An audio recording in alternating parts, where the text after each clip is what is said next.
Tododo saw a huge bag of money along the bush path while he was heading to the farm. His heart jumped. He looked around quickly, making sure no one was coming. Then, without wasting time, he carried the heavy bag to his farm and hid it under the ground nearby. His plan was simple: he would return at night, when no one could see him, and take the money home. But when Tododo came back that night, the bag was gone. The ground had already been dug open, and the hole was empty. His chest tightened with fear and anger. He flashed his torchlight around, searching for any sign of who might have taken it. Then he saw them, footprints in the soft soil. He crouched down, studying the marks. Someone had been here not long ago. He gripped his torch, swallowed his frustration, and decided to follow the footprints, no matter how long it took. Tododo walked through the forest all night, letting the path of footprints guide him. The trees grew darker, the air colder, but he kept going. After hours of searching with no sign of the thief, his legs finally gave way. Exhausted, he leaned on a tree and drifted into sleep. When he woke up, daylight had already broken through the leaves. He rubbed his eyes, stood up stiffly, and continued following the footprints.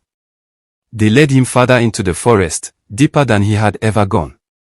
The path eventually opened up to the bank of a wide river. There, on the opposite side of the river, he saw a man. The stranger was stepping into a boat, and he was carrying a big bag that looked exactly like the one Tododo was searching for. He shouted with all his strength, calling out to the man, but his voice didn't carry across the water. The man didn't even look back. He simply entered the boat and began rowing away. Tododo looked around quickly for a boat, but there was none on his side of the bank. Panic and determination mixed inside him. He couldn't let the thief escape. Without thinking twice, he jumped into the river and began swimming toward the slowly moving boat. But the more he swam, the farther the boat seemed to drift away from him. The current pushed him back, tiring his muscles. Still, he fought through the water, desperate. After a while, he saw another small boat not far from him. Desperate for help, he waved his arms and shouted. The boatman noticed him and paddled quickly in his direction. The man pulled him out of the water and into the boat. Relieved, Tododo pointed toward the direction of the thief's boat and begged the boatman to follow. But instead of turning that way, the boatman began rowing in another direction entirely, far away from where the man with the stolen bag had gone. Out of desperation, Tododo shoved the boatman off the boat and grabbed the oars himself. The boatman splashed into the water, struggling to swim, yelling, "Why? Why? Why steal my boat? I was only trying to help." Tododo didn't even look back. His eyes were fixed on the man carrying the bag in the distance. "Sorry, man," he said coldly. "They stole my money too." He rowed as fast as he could, muscles straining, heart pounding, his gaze locked on the distant figure. The river water splashed against the sides of the boat as he pushed it to its limits. Finally, he got close. The man with the bag stopped at the riverbank and stepped out. Tododo shouted, "Hey! You stop right there." The man looked at him in shock, then bolted. Tododo didn't hesitate. He rowed even faster, reached the riverbank, jumped out of the boat, and sprinted after the man. The man with the bag was older, about 55 years old, while Tododo was 30. Yet the man had experience on his side. Knowing Tododo would eventually catch him if he stayed on the open path, he ducked quickly into the thick bush, hoping the dense undergrowth would hide him. Tododo didn't stop. He plunged into the bush without thinking twice. A few meters in, his legs were caught painfully by sharp, thorny shoots and jagged brambles. They tore at his skin, scratching and pricking him with every step. He paused only briefly to pull the thorns off his legs, wincing from the pain, then continued the chase. He ignored the scratches, the blood, and the burning pain. Nothing could stop him. After pushing through the thick underbrush, he finally caught up with the man in a small clearing in the middle of the bush. The older man stopped, breathing hard, the bag clutched tightly in his hands. "Why did you steal my money?" Tododo demanded, glaring. "What money?" the man replied, trying to catch his breath. "I didn't steal your money." Tododo didn't waste another second. He grabbed the bag from the man's hands and ripped it open. To his shock, it wasn't money at all. Instead, the bag was full of clothes, neatly folded, colorful garments, nothing like the treasure he had been chasing. Tododo stared at the bag in disbelief. His anger and desperation slowly gave way to confusion. How could he have been so wrong? All that effort, all that risk, all that pain, for a bag of clothes. Tododo's fury boiled over. "Where is the money?" he shouted, his voice trembling with anger. "This looks like the bag, but where is the money?" The old man's hands shook, and fear filled his eyes. "I didn't steal your money," he said, his voice barely above a whisper. "This is my bag." Tododo narrowed his eyes, his chest rising and falling rapidly. "Then why did you run from me if you didn't steal anything?" The man swallowed hard. "I thought you were sent to kill me, that's why I ran." Tododo stared at the bag of clothes. Then, slowly, a painful memory pressed into his mind.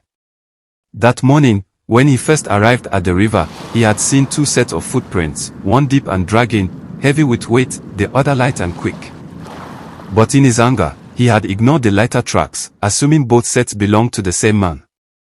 Now it was clear. He had chased the wrong person. The real thief had taken the lighter path, the path Tododo had never followed. Tododo clenched his fist so tightly that his knuckles whitened. His heart pounded again, but this time it wasn't from anger, it was the sting of realization. He had wasted all his strength, all his energy, chasing the wrong man. Determined not to make the same mistake again, he crossed back to the other side of the river, where the original footprints had started. He turned slowly, scanning the forest floor with new, careful eyes. There it was. Faint but still visible under scattered leaves, almost hidden by twigs and fallen branches, the lighter footprint, curving away into the thicker bush. Tododo's pulse quickened. The real chase was only beginning. He tore a strip from his torn shirt and wrapped it tightly around his bruised foot to protect it. Sweat dripped down his forehead, but he wiped it away with the back of his hand. He bent low, examining the faint trail carefully. The footprints curved gently to the left, disappearing under the dense undergrowth, almost as if they were daring him to follow. Tododo straightened, took a deep breath, and tightened his grip on the makeshift cloth around his foot. His eyes were sharp, his mind focused. He had learned his lesson. He would not lose the real thief. Not this time. Whoever had left these footprints was light on their feet, sneaky, careful, and experienced. Tododo muttered under his breath, "Oh, so you think you're smart." He pushed aside thick branches and followed the trail deeper into the bush. The forest grew darker and denser. The air felt damp and heavy, and the distant calls of birds sounded strange, almost like a warning. Tododo moved slowly, using his hands to push aside vines and thorny shrubs. Every few steps, another faint mark appeared on the ground, a partial heel print here, a toe pressed there, just enough to confirm he was still on the right path. Time seemed to stretch endlessly as he pressed on, careful not to miss a single sign. Then the footprint suddenly disappeared on a patch of dry, hard soil. Tododo frowned, scanning the ground carefully. At first, he saw nothing. But then, near the roots of an old tree, something caught his eye, a faint drag line, as if someone had hurriedly pulled something across the ground. He crouched closer. Next to it lay a small piece of torn cloth, green, faded, and coated in mud. Tododo's breath quickened. It was from his bag, the bag of money. He remembered tying it with that green cloth earlier that morning. The thief had passed this way. He looked ahead and saw a narrow path leading downwards, hidden among the thick foliage. Tododo followed it carefully. The path wound and curved, finally opening up to a small, beautiful village. Children ran and played in the dusty streets, laughing and chasing one another. The older villagers were busy with their daily tasks, carrying baskets, walking with goods balanced on their heads, and tending to chores. The village was alive with sound and motion, yet Tododo felt a strange tension. He paused at the edge of the path, unsure of what to do next. Should he enter the village?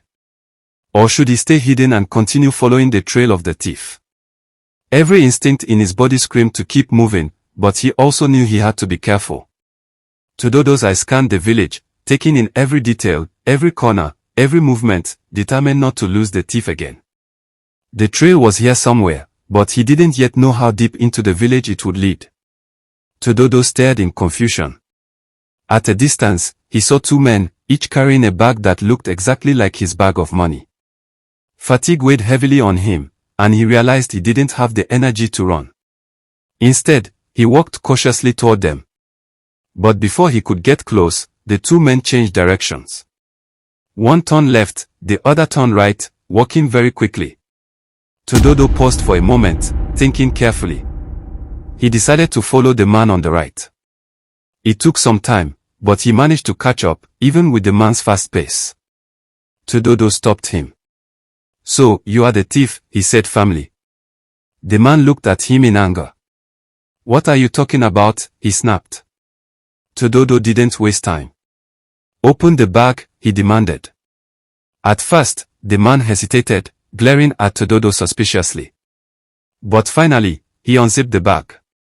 Tododo leaned forward, his heart pounding, and immediately his disappointment hit again. The bag wasn't full of money. It was filled with food items, grains, yams, and vegetables he had harvested from his own farm. Frustration surged through Tododo, but he didn't stop. He ran with all the strength he had left toward the direction of the man who had taken the left turn. He moved quickly along the narrow village paths, but the man had disappeared. Tododo reached the junction and stopped, his chest rising and falling heavily. His wounded foot throbbed painfully with every step, but he forced himself to breathe slowly, scanning the quiet village roads for any sign of the thief. The sun was already high, pouring warm light across the red earth. People went about their daily business, unaware of the storm raging in Tododo's heart. Determined, he ran towards someone nearby and quickly asked for directions, describing the man he was chasing. Finally, he spotted him. Tododo sprinted, closing the distance. Just as he was about to reach the man after taking the last turn, a group of villagers suddenly appeared, running straight at him. Before he could react, they grabbed him roughly, shouting accusations. Tododo struggled, confused. Only then did he realize what had happened. The villagers had been chasing a thief who had stolen something from a market woman. Unfortunately, the thief was wearing a cloth the same color as Tododo's, and his running made the villagers think he was the culprit. Tododo tried to explain, but the people were too angry and too fast. His heart pounded with frustration. All his energy, all his careful tracking, it had all led to this misunderstanding. Yet even as he was held firmly, Tododo's eyes scanned the village streets, searching for the real thief. He refused to give up.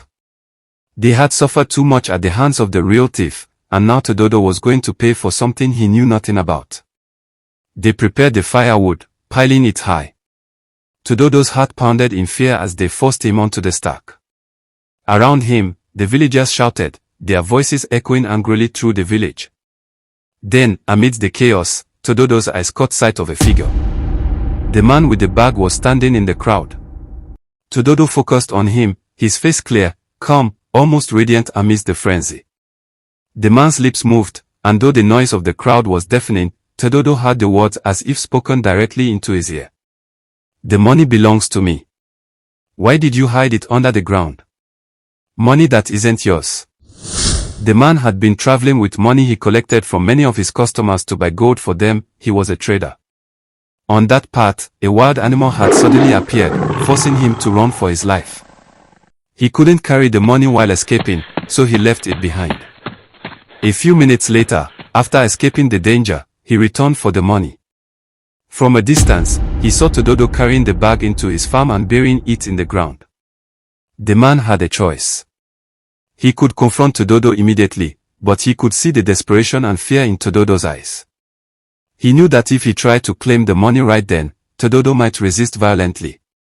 So, he waited, allowing Tododo to bury it, and then quietly followed, dug it up and reclaimed what was his. He turned his back and walked away with the bag. Tododo watched him step by step, every movement calm and deliberate. His chest tightened with regret, pain, and exhaustion. He remembered his family, his wife, his child, and realized that life was far greater than any pile of money. Chasing money alone could blind a person to everything else life had to offer, love, family, peace, even moments of simple joy. Tododo understood now that risking life for wealth was never worth it. Sometimes, the most precious things in life are the ones that cannot be measured in coins or bills. He watched as the man disappeared into the distance, then into thin air.